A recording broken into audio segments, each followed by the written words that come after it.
Are you ready? Are you ready? Are you ready for 5 minutes with 5 points which will blow your mind? Just here on Lost in Hospitality with me, the Motivationwaiter.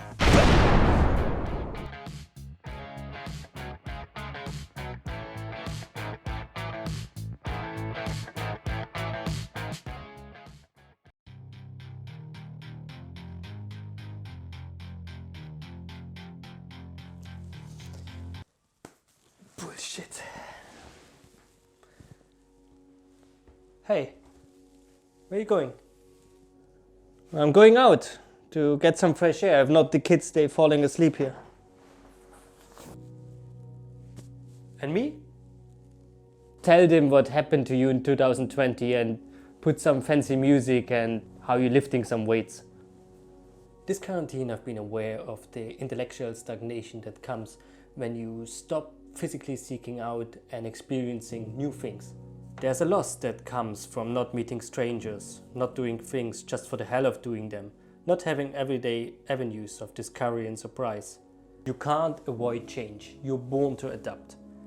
If our ancestors wouldn't adapt to any circumstances which came in their way, you wouldn't watch this right now. I remember back in March 2020 when the first UK lockdown was starting, and I was working this restaurant, and one night I was walking out, going home, and I was saying to myself, oh my goodness, I was so stressed. I was asking myself so many questions. When will this be over? And if I could travel now back in time and talk to myself and just calm myself down and say, like, we'll be fine, just, relax. Maybe then my current situation like this will not happen. Hello?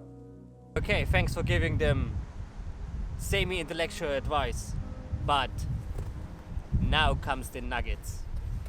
Here are 5 points which I learned in 2020 and hopefully which will help you in 2021.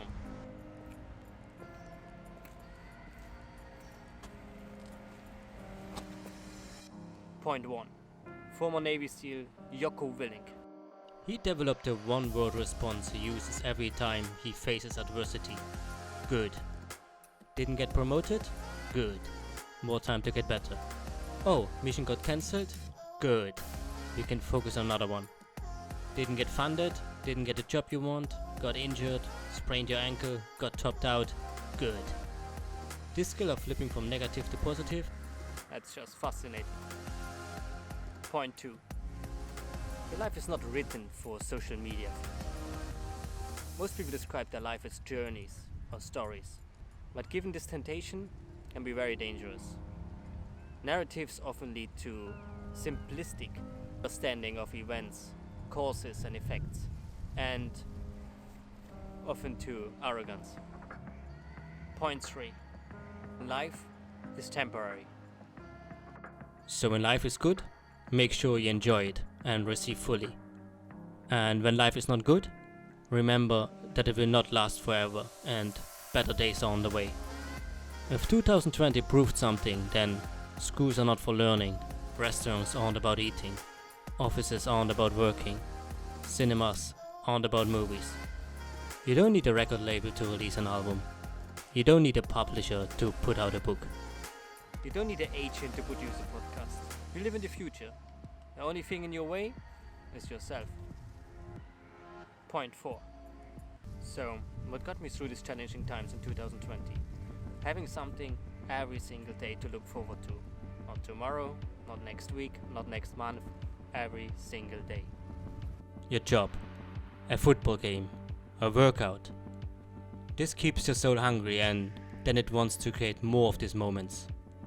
Don't use stepping stones to something else. You waste your time. You are probably relying on someone else's path or definition of success. You make progress when you refuse to drown in your excuses. Write that down, son. Bonus point. Stop trying to get liked by everybody. You don't even like everybody. Point 5. Be careful with self-reflection. It's likely only to distance you even further from understanding the truth to yourself. because it gives too much credit to personal decisions and too little credit to social conditions.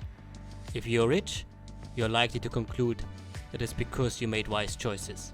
If you suffer from poverty, you must have made some mistakes. If you're depressed, a therapist is likely to blame your parents and to encourage you to set new aims in life. If you're not a good father, you will blame the mother of the child. You see where we're going? I think no one is living a perfect life. We all struggle and have our demons from time to time. It's all up to which good actor you are. You're part of something much bigger than yourself. Once you consciously understand that, you feel a sense of connectedness that makes a lot of your problems feel small. And that will change how you think forever. Life hardly goes to plan, but plans are good and necessary to have. But they shouldn't be written in stone. Unplanned moments, unforeseen events are often the seeds of spectacular opportunities in your life. Imagine watching a movie where nothing challenging ever happens to any character. Moments like this make you a stronger person and your life a better, more fulfilling one. So forget your plans for a while and put on a show instead.